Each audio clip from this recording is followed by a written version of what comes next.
L'événement qui nous réunit est solennel et historique en ce qu'il constitue une étape importante dans la consolidation des liens séculaires, géographiques et culturels qui unissent nos peuples. Le sommet objet de notre retrouvaille aujourd'hui est l'aboutissement de notre farouche volonté commune de reconquête de notre souveraineté nationale et de réhabilitation de notre dignité légendaire.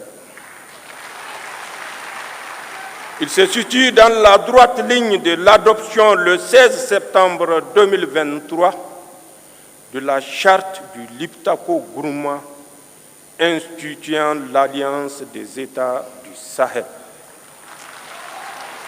Mesdames et Messieurs, l'approbation formelle du traité portant création de la Confédération Alliance des États du Sahel AES consacrera ainsi l'aboutissement des aspirations de nos populations à sceller sur le socle de notre espace sahélien une union d'États partageant les mêmes défis et les mêmes ambitions, en un mot, le même destin.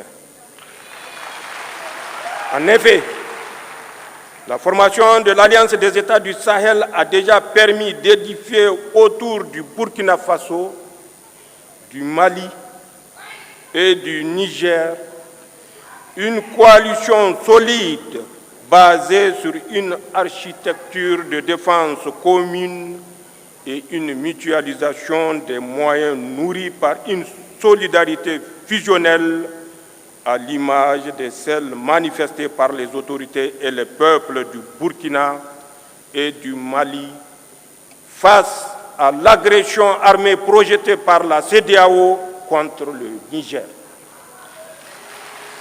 La constitution de ce front a dissuadé les velléités de déstabilisation de notre pays et je tiens à réitérer mon sentiment de profonde gratitude à l'endroit de mes frères Ibrahim Traoré et Assimi Goïta pour cette preuve manifeste de solidarité agissante.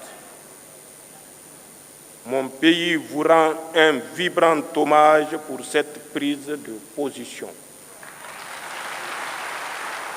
Aujourd'hui, ce front constitue le rempart contre lequel s'écrasera tout projet d'agression contre la Confédération de l'Alliance des États du Sahel. À cet égard, il me plaît de constater que le volet défense-sécurité de l'Alliance des États du Sahel connaît déjà des avancées significatives avec la mise en place de la force conjointe des États du Sahel. Au demeurant, sur le théâtre des opérations, nos armées mènent des opérations conjointes concluantes dans le Liptako-Gourma. Monsieur le Président Goïta et Traoré, la Confédération Alliance des États du Sahel va s'édifier donc sur un substrat qui assure la protection des populations contre toute menace d'agression terroriste, rébellion, banditisme armé ou tout acte hostile venant de l'extérieur. Je demeure convaincu que dans le contexte géopolitique actuel, l'Alliance des États du Sahel constitue le seul regroupement sous-régional efficient dans le domaine de la lutte contre le terrorisme, la CEDEAO ayant brillé par son déficit d'implication dans cette lutte.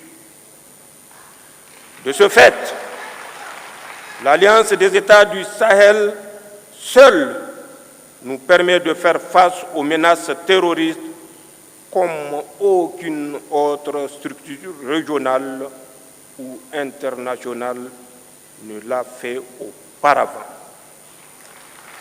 Chers collègues chefs d'État, tout en consolidant cet axe stratégique, il est nécessaire, dans le contexte géopolitique actuel, de coordonner nos actions diplomatiques, tant au plan bilatéral qu'au sein des organisations multilatérales, et harmoniser nos politiques extérieures pour garantir au mieux les intérêts de notre confédération, alliance États du Sahel, dans l'arène internationale.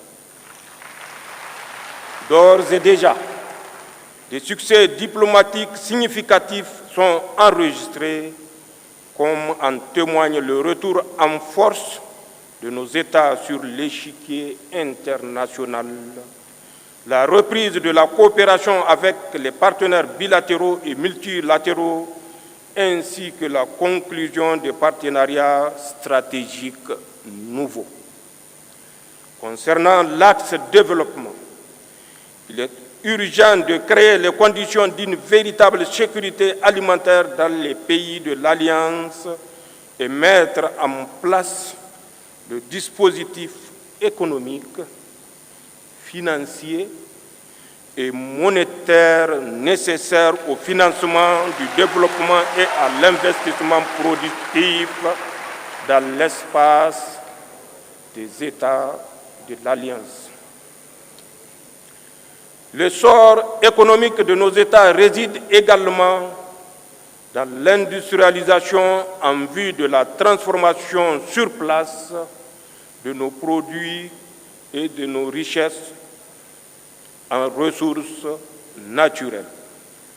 De même que la solidité de notre confédération repose sur notre capacité à édifier les infrastructures d'interconnexion, routes, compagnies aériennes, réseaux ferroviaires, ainsi que des projets structurants dans le domaine de l'agroalimentaire, des industries extractives et de l'énergie.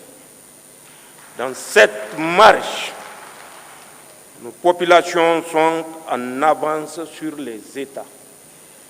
En témoigne l'engouement suscité chaque jour par l'Alliance des États du Sahel auprès de nos jeunes et de nos femmes, car cet élan populaire constitue le meilleur gage de construction d'une confédération de peuples et non un édifice bureaucratique.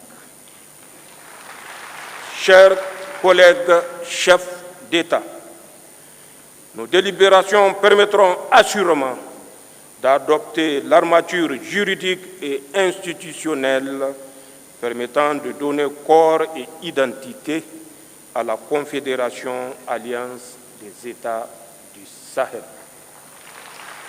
Nos peuples ont irrévocablement tourné le dos à la CEDEAO.